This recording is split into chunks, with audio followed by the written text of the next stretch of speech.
Good evening, friends, and welcome to this evening's session.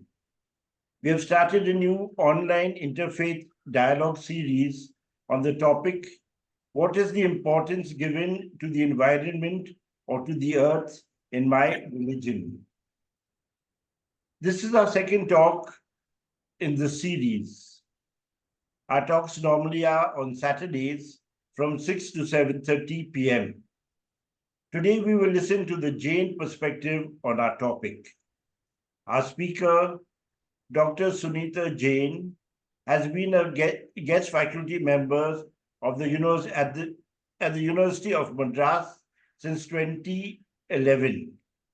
She has participated in various national seminars and has given religious discourses in the Jain community for every Paryushan Parva for more than 15 years. Dr. Smita now works as an assistant professor at the Department of Jainology at the SSS Shasun College for Women, Chennai. She's a regular speaker at our interfaith dialogue seminars, and some of you will recognize her. On behalf of S.I.S.R. Trust and St. Vincent College, Pune, we thank you, Madam, for your generous cooperation. We now invite you to share your reflections on our topic for this evening.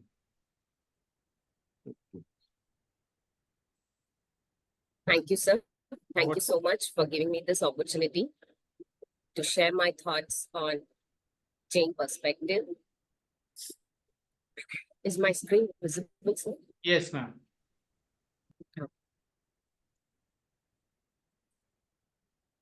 I'm so thankful for this institution for giving me this opportunity on behalf of presenting Jainism for it.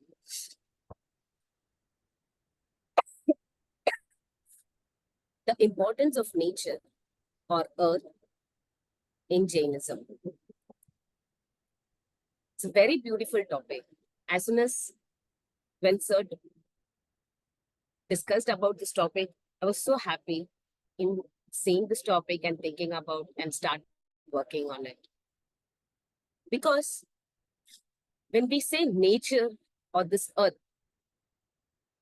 itself means the place where we all live.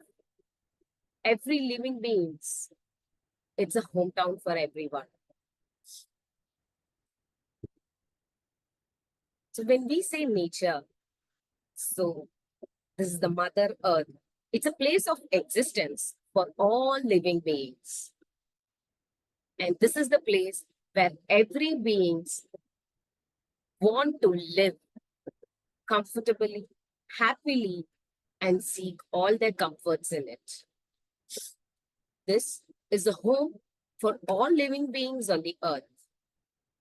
And right now, the need of the hour is protection and preservation of environment from further degradation. We all know, being in this, moving towards the 21st century, we are into 2024. There are so much of natural challenges faced by us all. Let it be in the climate perspective, rain perspective, the temperature keeps on increasing, whether it's in winter or it is in summer. So there are natural changes taking place. And the reason for it is none but we as a human. We ourselves are responsibility for this big changes occurring for earth by us. So it is the time for us to seriously resolve on this relationship between the environment and the man. When we say environment and man, so this denotes a relation of life in it, a living entity on this earth. When Jainism talking about the life, here the living is generally doesn't mean that Just we take birth, we come here, we do things whatever we want, and one day we just leave the earth. There are so many things between the life and the death. And that contributes to the environment, to the spirituality, and to the people in and around us. So the main cause or the main reason of how we live and what we live, that plays a vital role in this society. So living the reality is introspective and involving the self in coexistence with the law of nature. So here living does not only means I live according to my will and wish. This should cooperate, be appropriate with the nature and also all the other beings on the earth. The main target of Jainism, if you see, is not to be permanent on this earth. Why? Because nobody can be permanent. Let it be a human birth, animal birth, or a plant birth, all these forms are just the temporary role of the soul. Then what is permanent? So as Jainism says, the soul. The soul is permanent, and whatever birth it takes in the form of human, animal, or plant, all these are the roles played by the soul. As we say commonly, that Jainism insists to say this, that I am the soul and me as Sunitha is just a role on this earth or my identity on this earth.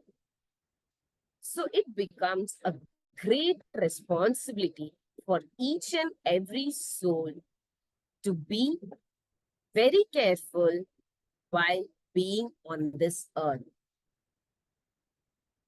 That we have no rights to dispute or to destroy the nature, destroy the Mother Earth. Because Jainism never believes in hurting, harming, or killing of other beings. The whole nature, the whole environment, whatever we see in and around, is all made of air, water, soil, flora, fauna, society, etc. Everything. Without that, there's no environment. And where the environment is impurity in air, water, soil, flora, fauna, and society, that reflects the impurity in the self. So here it is compared when the environment is impure, it means the self is also impure. Why this we can more understand by our upcoming presentation. So rather living a life with just bundle of rituals, gear, going to spiritual places, sacred places, doing all types of rituals, and all those things doesn't lead a man to be in his own self. In no way this will help a man to sustain on the earth as a better upliftment. So the main motto of Jainism is to get rid of this birth and death. And in order to get rid of it, one has to first try to give the fear of gift, that is, making them free from fear of all the living beings on the earth, by which the self can become free enough by getting rid of all kinds of unwanted karmas. And the only key for it is self-restraint. Self-restraint is the only key to exit from this cycle of birth and death. Without this key, it is very difficult for us to find with ourselves. So the Jain spirituality talks about fight with your own self. What is the use in fighting with the external force? Now, when we say fight with your own self, here it indicates about the consciousness of the self with the external other thought process of activities, which is not the nature of self. For example, we have anger, conceit, greed. All these things are our true enemies. And that is the real thing to be fight with. Not with the nature, with the people, with the other persons where we can show our enmity. Because whatever we are today, we are the responsible for it. So let us fight with our own self and not with the external fears. Because when we say, I have to fight with my own self, it is really a difficult task. Because conquering oneself, conquering one's emotion, conquering one's thought process, conquering one's own, all the difficulties lies under winning over the passions. So these passions are the one which always pulls us down by not growing up towards the spiritual upliftment. So that's what Jainism concentrates on, spirituality by not on any external means, in fact, on the internal process of fighting with the passions which are growing within us. To have a stop, a full stop, to make a cut off, not adding more and more key to it. It is like when we feed these passions, when we feed this anger and all these things, it means we are putting key on that fire, which the sparkle turns into a big blow, a big fire, and that leads our own destruction. So what is the spiritual mission of Jainism?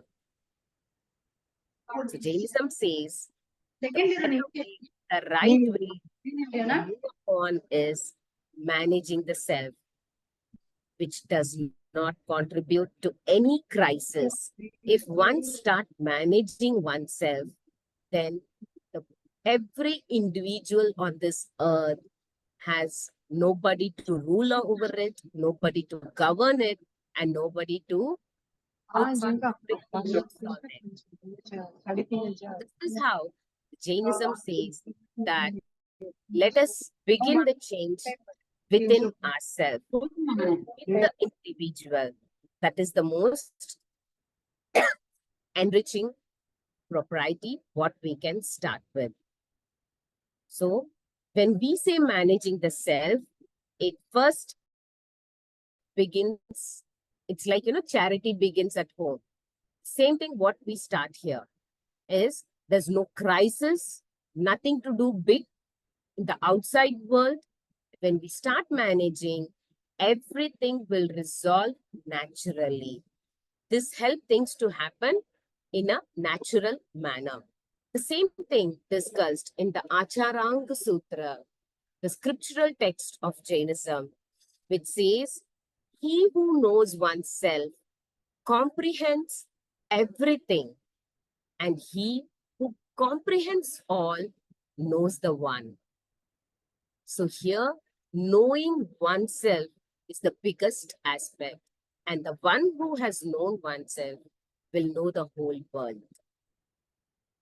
So if we have to do something, it should be within us. By adding to it, the Uttradhayan Sutra, the another scriptural text of Jainism, which says that by knowledge of one, understands the nature of substances. By faith, one believes in them, and by conduct, one puts an end to the flow of karmas.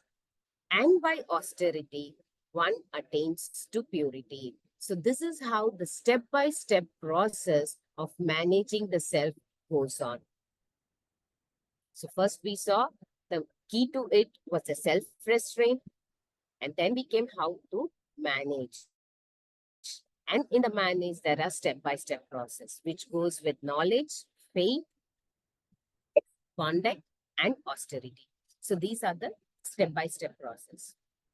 Now, when we talk about environment perspective, here Jainism says, yes, this is the biggest challenge for a man to be on the earth and not to harm any beings on the earth, because the whole environment is made up of water, air, fire, plant-bodied beings, and earth-bodied beings.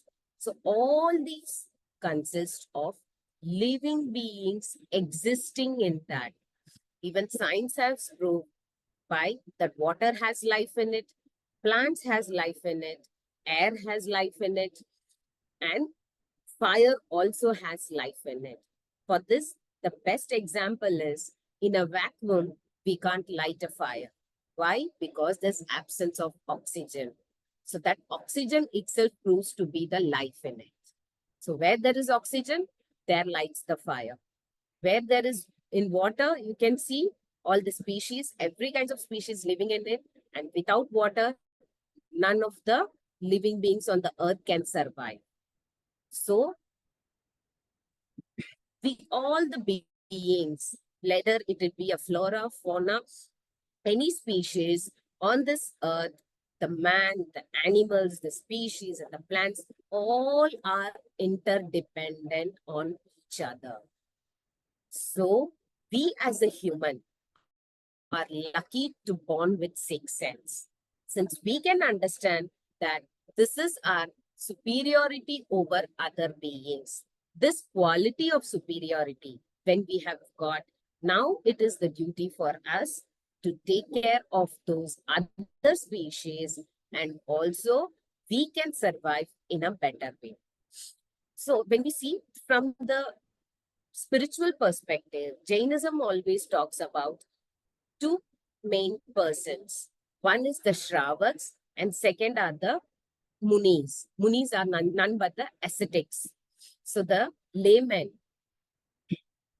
and the lay women. So the spiritual mission of environment is for a common man. They are called as Shravaks and Shravika. Shravak are none but the laymen and Shravika are the lay women. This Anubratas is purposely made only for the laymen and lay women. Because the other category, whom ascetics I was talking about, they have already renounced the world and they are into the process of spiritual upliftment. When I say they have renounced the world, it means they have taken the vow of renunciation to not to harm any beings on this earth. Maybe water, maybe fire, maybe air.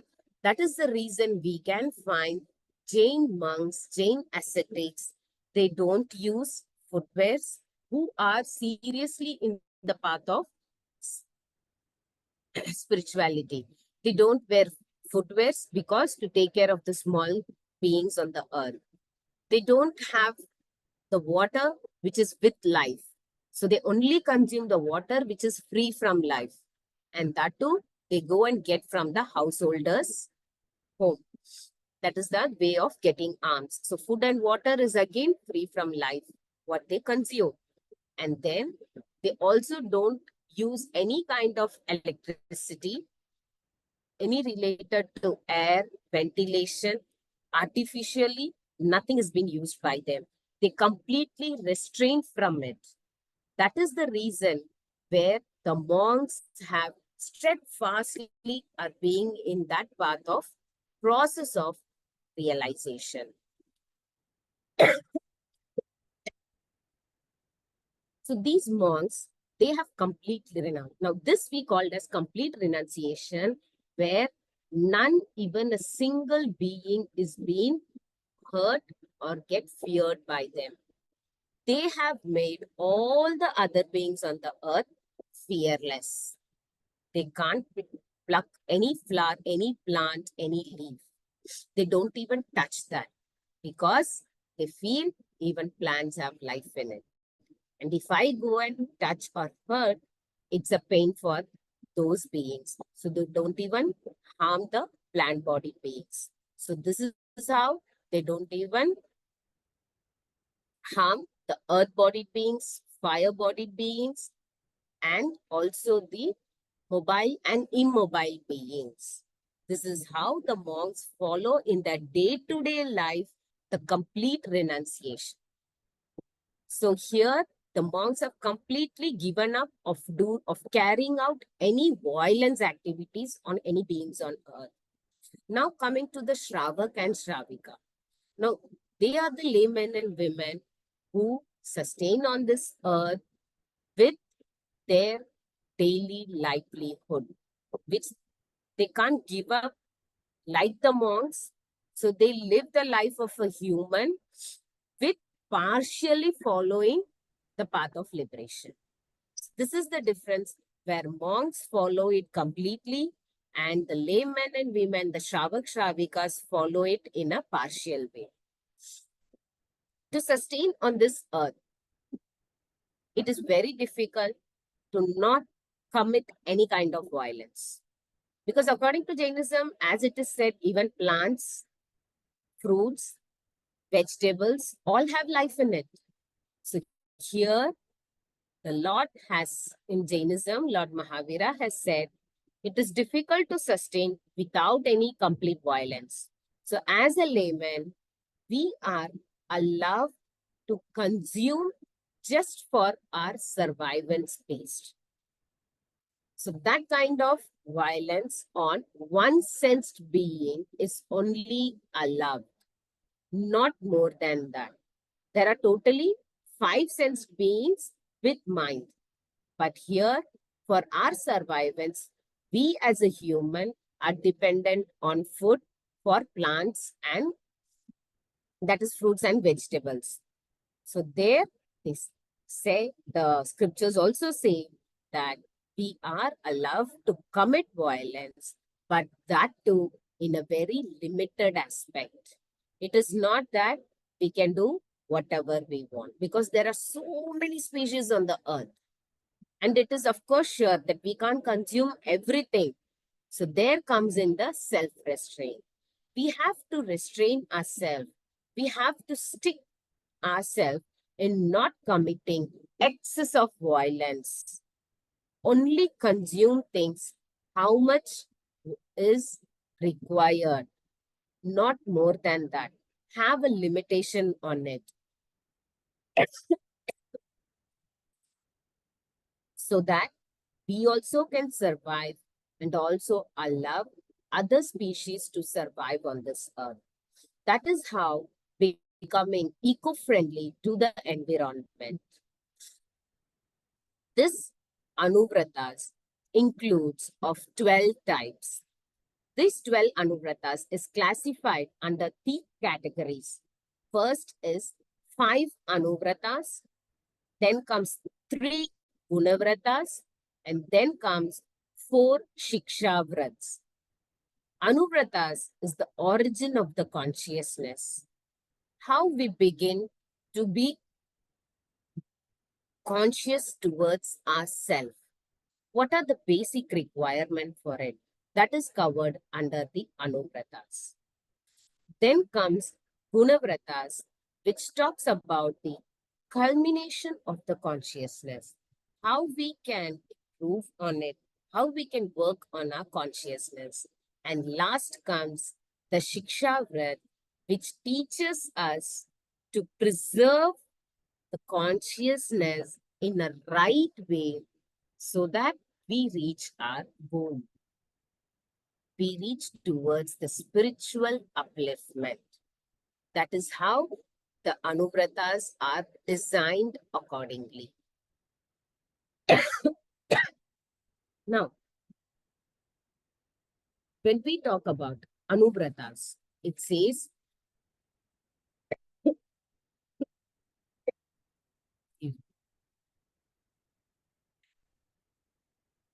so these Anuvratas are nothing but a solution to ecological crisis contributed by the individual. So what there we do? This is that even committing any sin, or that is sin here, it means to kill any species, kill any beings, though it is immobile or one-sensed being, we are not given the right to do so. It is only because of our need for the survivance to live on this earth, we are supposed to carry out this process. When this thought comes in our mind, automatically, let it be any human, they try to be in the web of self-restraint. That is most important because self-restraint is the biggest key where we try to control our feelings, control our thoughts, and also control our action in not harming, hurting, or killing others. That is the biggest aspect in knowing it. Because the most problems arise mainly where man fails to resolve his internal conflicts. And that reflects in the environmental disasters. A simple thing. Now, we all know that the cutting down of trees, that is deforestation, is the biggest issue. In a day, I think, not even in a day, it's like there are past 100 years we can know that the half of the land has been bare land. Why? Either because of lot of usage of the consumption in the form of papers, educational perspective, whatever we use, and the wastage of it. Second, technological thing, maybe for the lab testing or for any research purpose that is happening. Third, either for the building of all kinds of transport facility, where we have this railways, roadways, where we are simply just destructing the nature and making our comforts there. So this is what we were discussing, that the internal conflicts of a man, like to reach to that level, to reach out somewhere, to fly out in a different colors, even that is possible, but not with so much of violence. There we have to control and work on the basis according to the nature so that Mother Nature is also comfortable with us. Because it has to be noted that when we are not in our limits, when we don't take care of our control, it is for sure that Mother Nature will also not control in her limits. And that is what we all are seeing now. The disaster in many ways, like tsunami, the landslides, all these unpredictable conditions of rains, floods, and everything. So we have to be very careful with it, that if we are in our control and we are in our self-God committed things, the nature will also be in its own limit. And the day when we cross it, it won't take much time for Mother Nature to overcome it. So let us think that importance and see the solution for it. So in Jainism, the first Anubratas says about Ahimsa. Ahimsa Anuvrat, which talks about non-violence. Here, non-violence doesn't only talk about killing of any beings. It also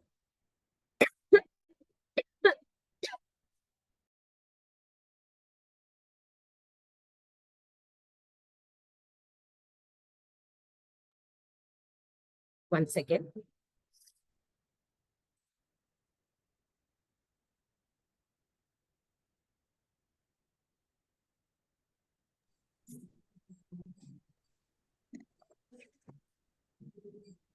Madam, you can take some water.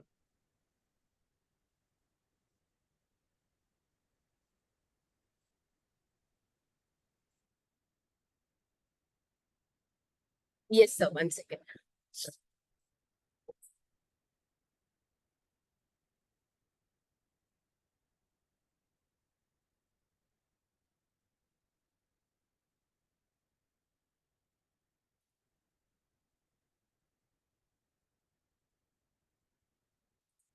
Thank you, sir. Yeah. So this Ahimsa is considered as a universal solution to all kinds of violence. So violence doesn't only mean of killing of beings. Here, it includes the thought process where the human starts the process of violence in the mind, in the heart of how to achieve, how to do something great in that perspective.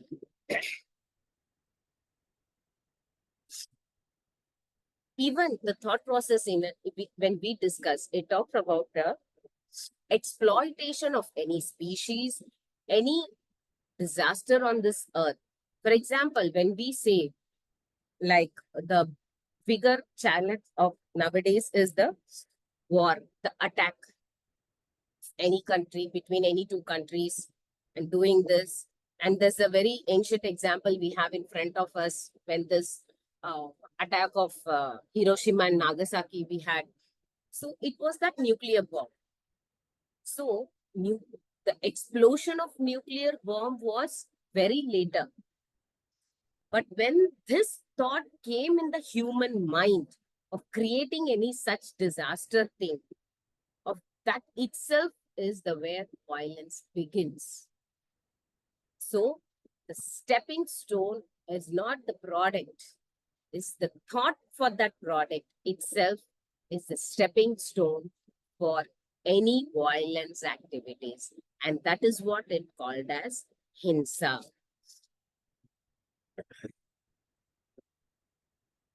And we all know what was the effect of that nuclear bomb effect on Hiroshima and Nagasaki.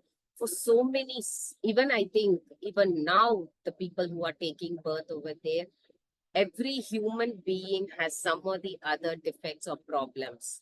So it's been so many years and still the problem is sustaining it. The other species in and around, everything has been destroyed. The whole land was so much into that poisonous and the gas, the land, the water, everything became so poisonous that it was not good enough to consume by anyone. Nothing survived on that land. So this is what the true violence here. The effect is something very big, but the beginning, the root cause of it itself is the biggest disaster. So we shouldn't think to that level in any destruction. This is like, a distraction that that the man is using for himself.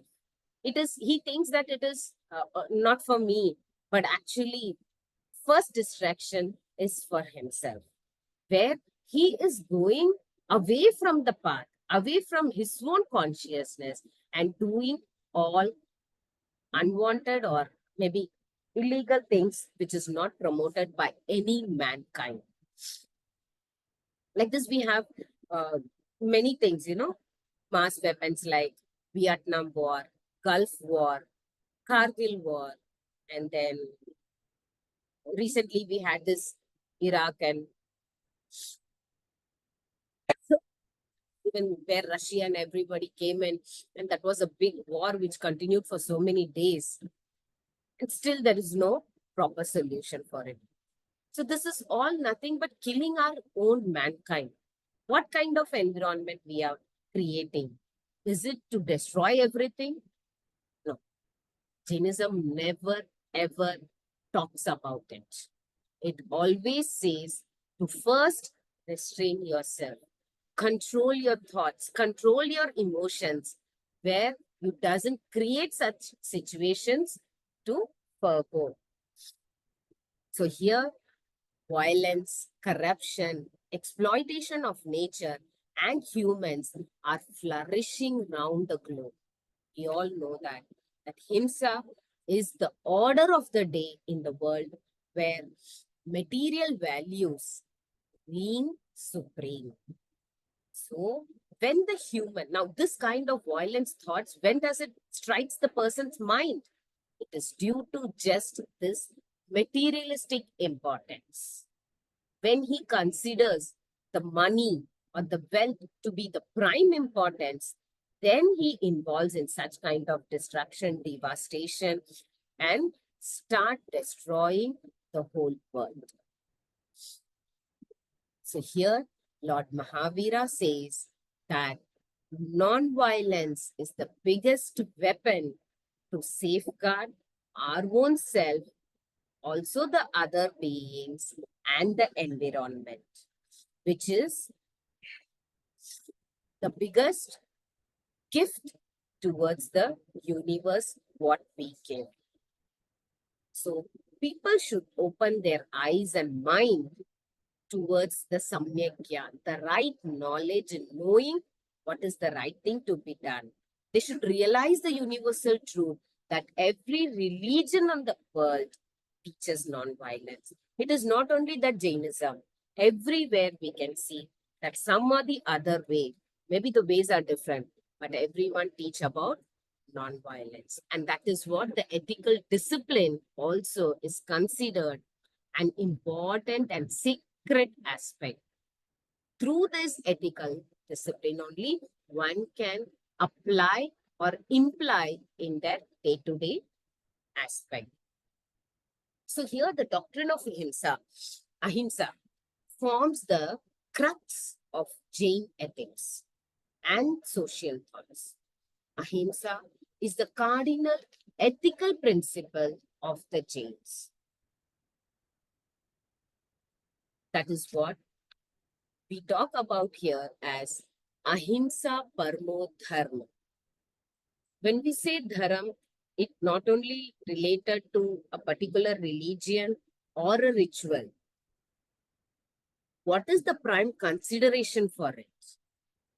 So here, Ahimsa is considered as the supreme thing to be followed. So what is Ahimsa?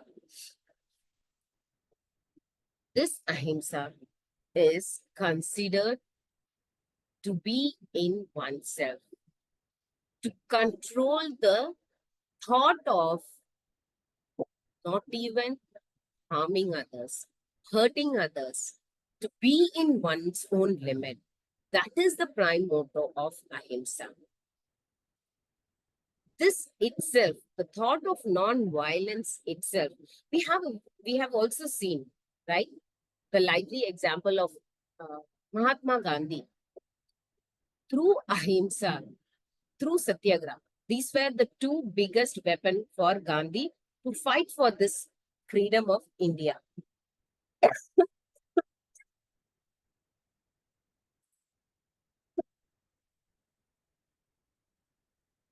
Since it is also said that Gandhi was influenced by one of the Jain great person called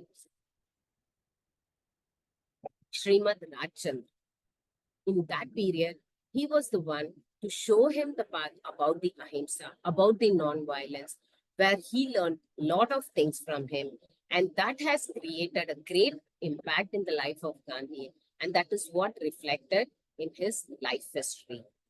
That through Ahimsa, through this, how he followed the way to success. So everywhere it is not necessary to fight with everyone, to have a weapon of protection. Here, if we consider Ahimsa itself, will become a biggest weapon for us to protect ourselves, the nature, and the environment. So, for the followers of Mahavira, this Ahimsa is not only one of the cardinal virtues, but in a sense, it is the only virtue, and all the other virtues are secondary. Ahimsa is considered to be the prime motto for being in one's own self. Being in the limit of oneself by not committing any kind of violence thought, violence words, and violence action towards any other beings on this earth. And that is where this dharma here is characterized by ahimsa. That's why ahimsa parmo dharma, the supreme dharma, is this ahimsa dharma. And that is what the environment basis teaching is being considered. Now, under ahimsa, this first breath, there are 5 transgressions which talks about. How can this help one to overcome all kinds of problems? So these are the solutions here being discussed under this ahimsa no breath. So the first transgression is chedan. Chedan means this is the way where the human starts disturbing the other species. That is what it leads to deforestation. Even in Hindi, the famous proverb goes now, "Chhed ke chodna," that sparkle of disaster. So here, the sparkle starts with this chedan. So this is the root cause for deforestation, soil erosion, loss of biodiversity, and etc.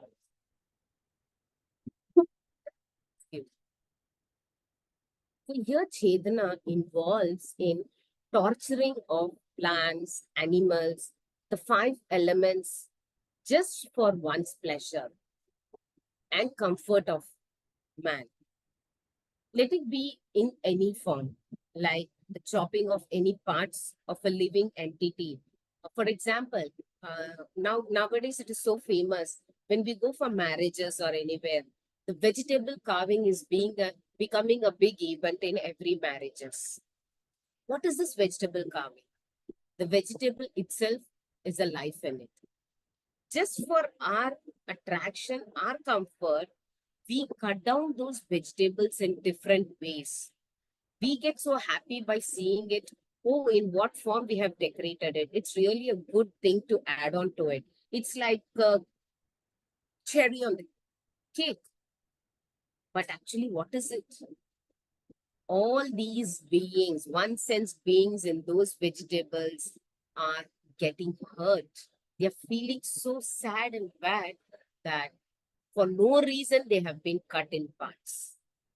So by this way, this is all the external way, just because of attraction, just because of show off, just because getting the public attraction, people do such activities. So that is Chetan. And also it includes the cruelty, attack on flora, fauna, and other matters, just for no reason. So this is like, causing suffering to others, which results in misery for the culprit. That's true. Whoever does this cause has to suffer it. So we ourselves being the culprit of ourselves in carrying out such unnecessary activities. Excuse me. Cutting down of trees just because to earn money, just because we want the land to do what we want to wish. It's so easy to cut because it just takes few seconds or minutes to cut a tree. But to grow that tree, it takes so many days, months, and years. So this is how we are moving towards the devastation. So according to Jainism, the plants which can feel the touch, it has a body, it has respiration, it has life duration in it. Just one example of plant I'm giving. It has life in it, it can respirate, it has the body in itself, and it has its own life duration.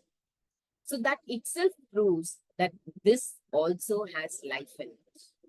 And we have various other scientific examples nowadays, like those, in tribal places where if they want to uh, barren the land, all the tribal people go there, shout at the trees, and when the trees listen this continuously, they die by themselves. And we also have the examples where two plants have kept and one is given all good wordings every day and one is given bad. So the bad one dies immediately. So like this, we have various examples where it proves even plants has life. Now, it is its life, it is living it. What do the rights we have to hurt them, to kill them of no reason? Yes, if we do it for some purpose, like for us to survive, if we kill them, that too, only in a limited way. Then at least we can understand there's a reason behind it. But simply doing things without any reason, is that stupidity what we do to our environment. And ultimately, that stupidity is reflecting on us by in the result of global warming, the climate change, and all the other aspects. So everything is interlinked. Every species are interdependent. Even recently now, the people talking about all the, when we say the destruction of forest. So obviously we are moving towards the soil erosion. If we preserve the forest, our soil is being preserved. No forest, then it's full of soil erosion. It also is reflecting the rainfall pattern. That is why the global warming is at a high peak. And why this is happening? The Western countries producing lot of emissions of this carbohydrate, and that is affecting the other country. So as a result of which, though we are having greenery, still it is ineffective because there the excess of carbon is being affecting our environment. So even one committer since it is affected by the whole environment, whole earth, all the species. So we have to be very careful. And that is what Jainism again and again says, manage oneself.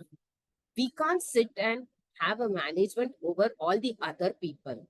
For this, the best example we have seen, right? The traffic rules in India, specifically, if there's a rule that you're not supposed to park the vehicle and there's no traffic police standing, everybody will go and park there only. Who's there to watch? Who's going to tell me anything? They randomly go park and leave. And when the vehicle for the tow comes in, then they run and come and take their vehicle, they fight with the policeman, this, that, and everything happens. So here, the Jainism teaches, don't always have somebody to have a check on you. It is we who have to check ourselves, manage ourselves, have a view on ourselves so that we don't commit any sinful activities, as a result of which we shouldn't be the sufferer of it. That is how it has been reciprocated. So I think now we have got an idea that how our ecosystem is damaged, how it is working, how it has been linked with each other. One killing other, that destroying other, and that everything is interlinked. And ultimately it comes to the man itself. So the destruction of forest, when we talk about deforestation, it means social, cultural, and economical destruction of the tribal population in particular area. That's obviously true. When there's no tribal people, slowly everybody going out, what will be the situation of the country? Very bad, very worse. I think we shouldn't even imagine about it. And the same thing happens. So the this despoiling of the forest is nothing but due to the establishment of industries, a lot of technologies coming in, manufacturing units coming in. If not those, then we have this housing project nowadays. All moving to the modern places, big apartments. So where will we get the land? So destroy the forest land, destroy the lakes. No lakes we can found anywhere in the cities. Then where will we have the rainforest? How will we preserve the rainwater? So all these things we ourselves are creating or moving towards this disaster. So that's what is the biggest way, creating roadways, railways, everywhere. Now, even we have not even showed mercy on the waterways. So many submarine ships all passing, using so much of thing, deploying even the seas and oceans and everything, and flying in the air, getting air, making everything polluted. Everywhere the humans have reached to their limits, crossed their limits, just because to show their achievement. But they don't know that this achievement is leading to disaster of mankind. Even the vehicles being introduced every year, so many things. What it is in a result? Pollution, so much of traffic jams, people not reaching on time, all the ambulance getting delayed where people are not safe due to traffic, so many accidents, so harsh driving, all the update technologies coming in. So we ourselves are moving towards this disaster. Yes, the technologies are required. I would say it is also important, but use it in a right way.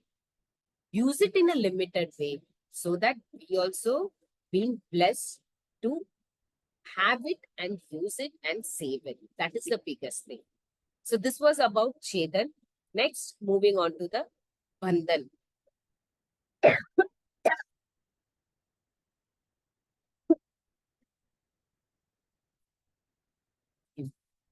So here Bandhan talks about the solution to the problem of captivity, cruelty to animals, and fellow beings. So what is this Bandhan? It is keeping anything under the captivity without any consideration for its freedom to exist, to live, anything it can be. So this Bandhan is nothing but forcefully tying up of things, bonding them, not letting it free. Maybe animals, now it is even in the human form. This is what it's happening. If you talk to any IT company person, people who are working there, what they say, that the amount what they have paid over there, double the pressure they have got to get the work to be done. So they don't see the day, the time, how much pressure they put on them. They completely, take out their last, I think, maybe not even get time to have a relaxation. So that whole period, what they work is completely on pressure. That is how they undergo the pain of this bandhan. That is where the most of the people, though they are not satisfied, but still they work because of that fear of unemployment. Whatever it is, let me work. Otherwise, even I won't be without that. But here, the way how they inculcate, that has to be changed. This was one example on human. Like this, we have made various other companies where they work people to work on excess. On excess, they make them to work, giving overtime, OT, overpaid, just because of showing them, all these kinds of things. People work beyond their limitation. And that is how they get ill, they get sick, and they try to fall ill. And ultimately, they join in the hospital, get admitted over there, and try to pay home. So basically what here it means, not to put so much pressure on anyone, like whether it may be a human or an animal or any. The same thing happens with the machines what we use. If we put a lot of pressure on the machine, it will show its effect. For example, if we have a car, it has its limits to go, it has its limits of its speed, it has the limits of its usage. And if we excessively go and use it, it will damage. That is what the same thing here it says. Where there is bandhan, where there is tying up, forcefully things are done, in the way of, it's also a form of Ahimsa. So all these consider a major aspect for us to take care. In those days, when there was no so much technology, transportation, everything, the animals were burdened. The bullock carts, the horses, the donkeys, and everything. But now, when we have these transport facilities, the humans have been burdened. That's what, for our, comfort. Now we have this so many service sector coming in. Swiggy, Zomato, and all those things. So many things have been done where humans are exploited. Openly we can see. If they don't reach on time, they are not paid. If something is wrong, they have been chucked out. They have not been valued. Many people don't even consider them as a human.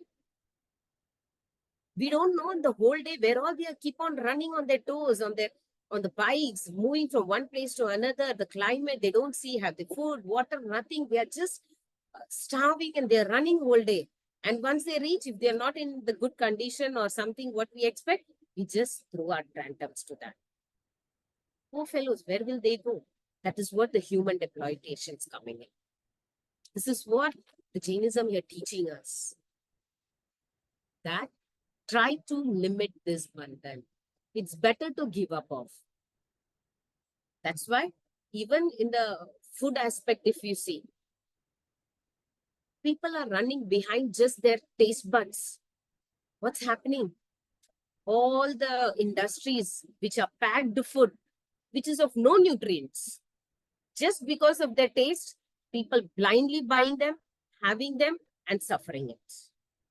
Because of no time, people say it's readily available, so let us have it. But what are we doing?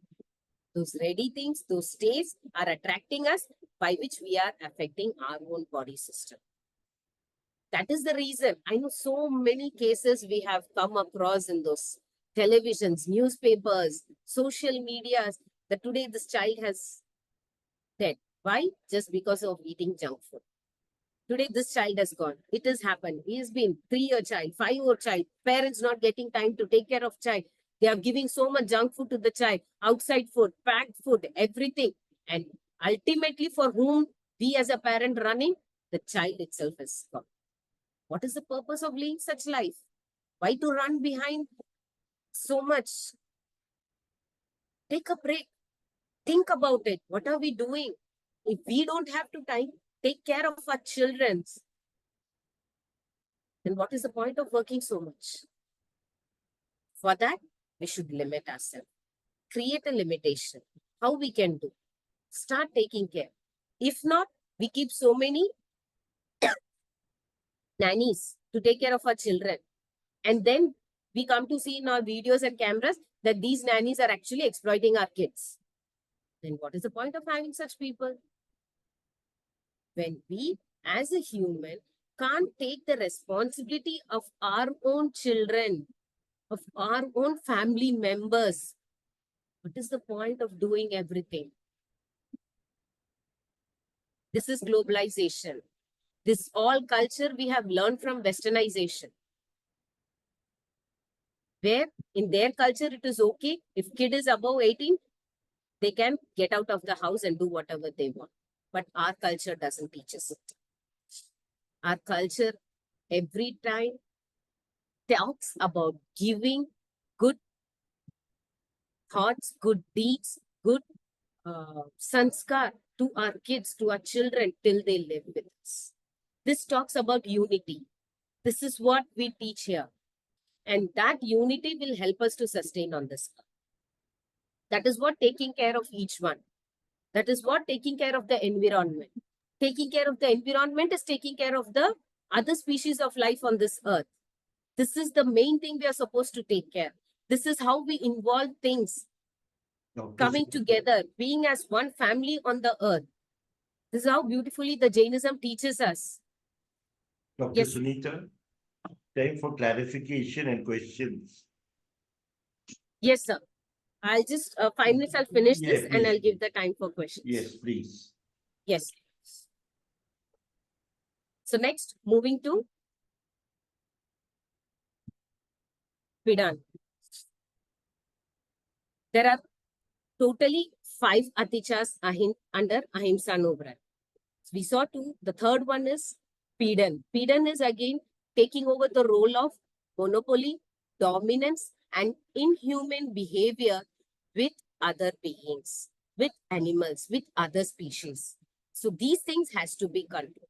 Where Jainism teaches beautifully about having a very low, insane nature with other beings. Next, talking about Ati Bharopana, not giving excess of work to others. So this includes the solution for exploitation of fellow men and fellow beings. That is how the recent example we saw for the IIT companies, how the people over there are being pressurized on work on for more. And last, coming to Bhattapana Viched, restriction on food and water, and also deprivating of basic rights. Let it be a human, animal, or anyone. It doesn't mean we are a human. We can take over the basic rights of other beings, the animals, to be killed just for our satisfaction. And the environment being destroyed just because of our comforts, our luxuries. So this is what each and every step of these Ahimsa Atichas teaches us to be in our own limits and take care of the environment and also the other species as equal importance, because every being on this earth, let it be a small species from immobile being to a mobile being, every species on the earth has a soul in it.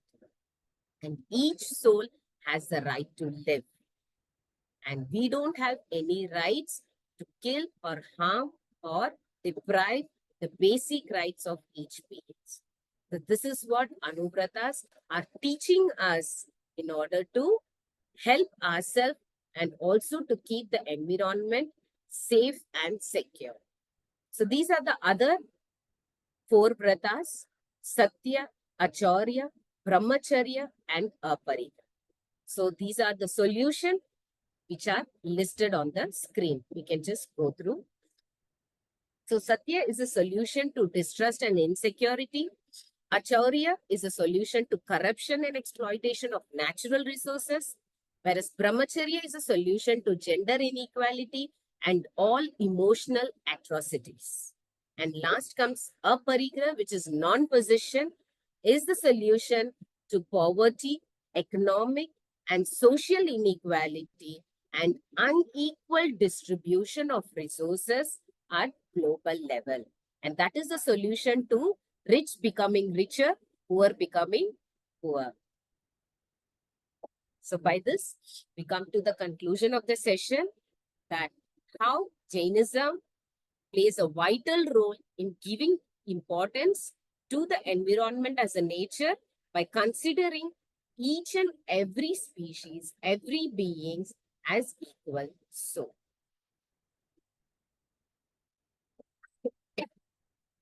Thank you. Thank you, Dr. Sunitha, for your very long and clear exposition. Of course, we started late.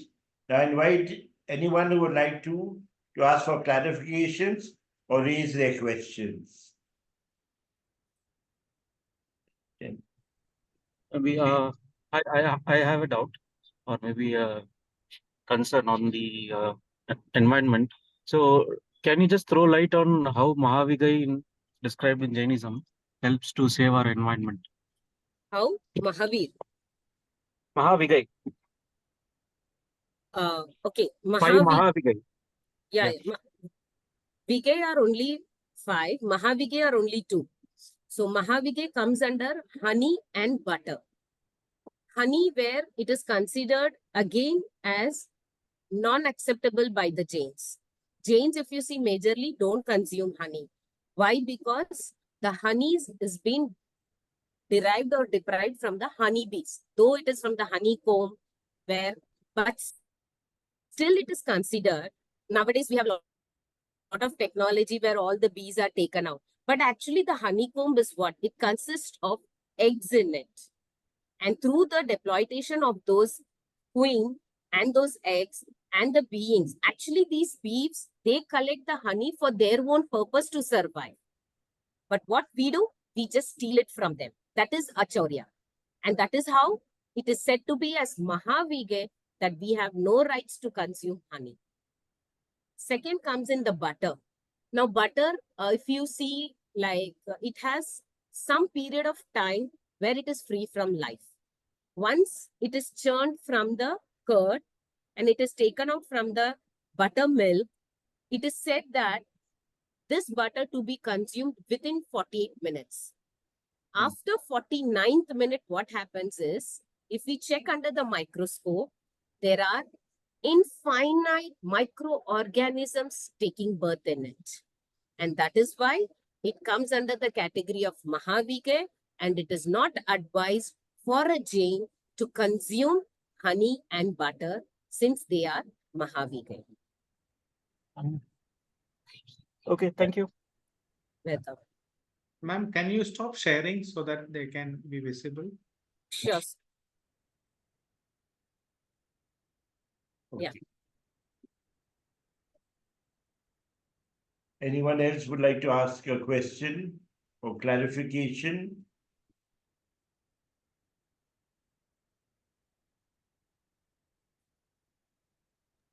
Madam, I have one question. Yes, sir. Madam, I just want to understand, these days they talk about vegan, and in that they talk about the cow's milk or the buffalo's milk is also like harming them. So, is there any understanding about this in Jainism? Please. Yeah. let us So know. you want to say here the consumption of milk is also restricted in vegan animal milk, right, sir? Yes, yes, yes. Yeah. Yes, sir. Basically, when we say milk, what is it? It is the another form of the blood. That's true, right? As when we as a human give birth to a child, and what mother gives to the child is nothing but her blood is transformed into the form of milk and given to the child. And the same process is also in the animals. And nowadays, why it has been restricted to have such milk? Because there are many reasons. One, all the animals have been injected. So the chemicals have been entering their body and their hormonal changes have been made by which the animals give more and more milk. So ultimately, when we consume that milk, that chemical hormones is also entering our body and it affects our body system. And that is why it is being advised not to consume any animal milk. Second reason, humans are the only one who consume animal milk. If you see any animal like cow, it only takes its mother's milk. And once it is stopped, it never goes to any another animal for the milk. We think that due to the calcium deficiency, we are supposed to have milk till our death. But that's the wrong intention. According to naturopathy, animal milk is not at all giving us the calcium. The calcium can be consumed from other natural resources, like we have plants, the spinach and all those things. If we consume that, we get a good amount of calcium. Even the moringa leaves and all those things becomes a good source of calcium. Third thing you can say that the animal milk is actually produced only for its child. And when that child is deprivated, the mind, the heart of the animal at that time is being in that very crying situation that it couldn't feed its child and its milk, everything is taken away for someone else. So that kind of deprivation feelings also affect that milk. And if we consume that, our mind thought process, everything is involved with that. So it is advised that's why vegans don't consume any animal products and they go for plant-based milk like peanut milk, almond milk, coconut milks. Okay, ma'am, there was one thing related to this thing. Thank you for enlightening us. But there is another point into this, these days doctors are always advising vitamin B12, and most of the searches we have made, we found that in vegetarian food, the vitamin B12 is easily and mostly available in all milk and milk related products. So if this will be like, what is the guideline then? Like, if you don't take and if you are pure vegetarian, as it is, vitamin B12 is being found less. That's what, sir. If you consume almond milk, that milk you can also make this peanut milk. Those milk you can make in the form of tofu, paneer, soya milk. All those things you can use it for your vitamin B12, sir. It is not Okay, that okay. only animal things you can use. You can use So- the plant-based milk. Almond milk, like, is it available like that? Almond milk. Almond milk, sir, it's very easy to make at home. You don't need to go and buy also. Just a night before, soak 10 almonds in your small bowl, soak it overnight. Next day morning, just peel it out, grind it in a juicer or mixer with some water. If you're using 10 almond, put 1 cup of water in it and grind it. So when it is nicely grind, the paste you get is the almond milk. Okay. Anyways, I think we'll have to see. And what about tea, madam? When we want to take tea, then how will we go for tea? See, tea shouldn't be with milk. When you put the milk in the tea, it has a reverse reaction. Either it should be black tea, green tea, spices tea, herbal tea, but not anything with milk. Okay. That is healthy. That's that's a very good information. Thank you, madam. Thank you, sir. Yeah. Okay. Okay, I have a question, ma'am. Sorry, Yes. I can't put my video. No problem, sir. Okay. I just some people, some scholars think that Jainism is also considered as Sanatan Dharma. Is it a common view or is it an exceptional view? Sir, so what do you understand as Sanatan Dharma means? What do you Sanatana Dharma, eternal religion, because some people believe that Jainism started after the Vedic religion. But there are people who believe that Jainism is also as old as Hinduism. Yes, So sir. what is a common opinion among the scholars, or Jain Okay. scholars? Okay, sir. See, when we say Sanatan Dharma, actually it has its own existence. It never dependent, because there are also a myth talking that Jainism is from Hindu culture. It's a sect of Hinduism. Not at all. Even when you say that it is after Vedic, it's wrong, because even in Vedas, which is Rig Veda, the ancient Ved of the Vedic tradition, talking about Lord Rishabdeva. So when this text, which is very ancient, and it talks about Rishabdev, this itself proves that Jainism is something beyond Vedic culture. So it is not a culture which has come after Vedic. In India, if you see, there are two ancient traditions. One is Vedic and one is Shramanic tradition. Right. These were the two ancient. So Jainism comes under Shramanic tradition. So this is nowhere under anything or after Vedic. In fact, it is before Vedic, because we believe in the time cycle of Kal Chakra. So Rishabdev is the first 24th Tirthankar. Right now we are talking about the 24th Tirthankar, who is Lord Mahavira. So long way back, the Jainism has come in, even before all these Indus Valley civilization, this, that. And even it is said that the India, named as Bharat, it is the son of Lord Rishabdev, his son, the first son, whose name is Bharat. Because of him, this country was named as Bharat. Oh, So these okay. are the examples and the things which we get to prove that Jainism is not a later period. In fact, it is very earlier culture. Thank you, ma'am. Welcome, sir. Any other questions or clarifications? You can also give any feedback related to today's presentation. How is it? What is it? If you want anything more to know, anytime. Yeah, it's well, maybe we had a breadth knowledge about how Jainism is impacting or helping environment to revive. But as you said, it's a Kal Chakra. It's not from today or yesterday. It will be it is never ever ending and never ever started. So goes on. So thank you. Thanks for the overview. Thank you. Thank you for the feedback. So thank you, Dr. Sunitha, for your lovely presentation and making us aware that the environment is full of life, and therefore we need to have an attitude of respect and concern and care for the environment. It is something living. They said we are living. So I think that is an important takeaway, that we realize that everything is life and we need to be more sensitive to life. I think that is an important aspect. And therefore, in all our human relationships, we need to be sensitive to the cry of the earth and the cry of life in persons in all of reality. So thank you very much for that clarification.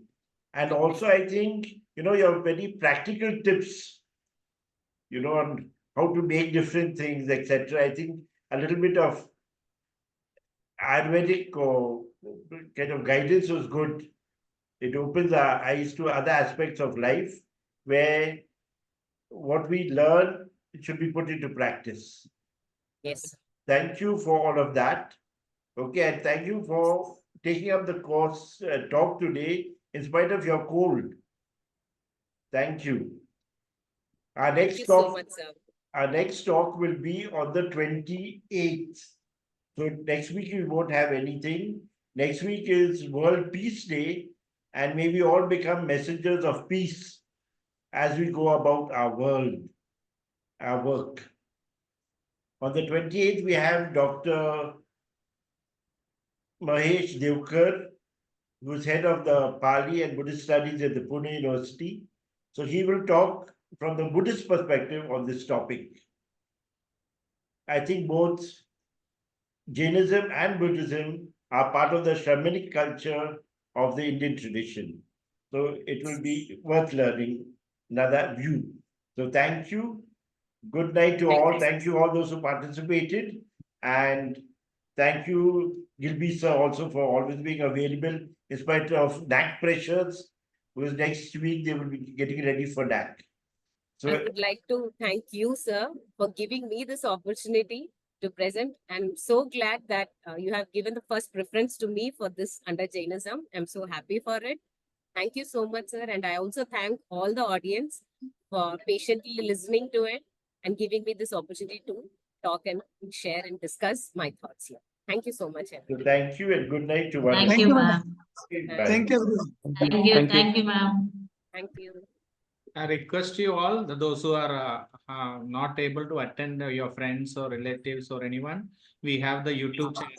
The link is given in the invitation. So you can share with them and ask them to subscribe. Thank you. Okay, sir. Sure, sir. Thank you so much. Thank you, sir. Thank you, Gilby sir. Yeah, good night.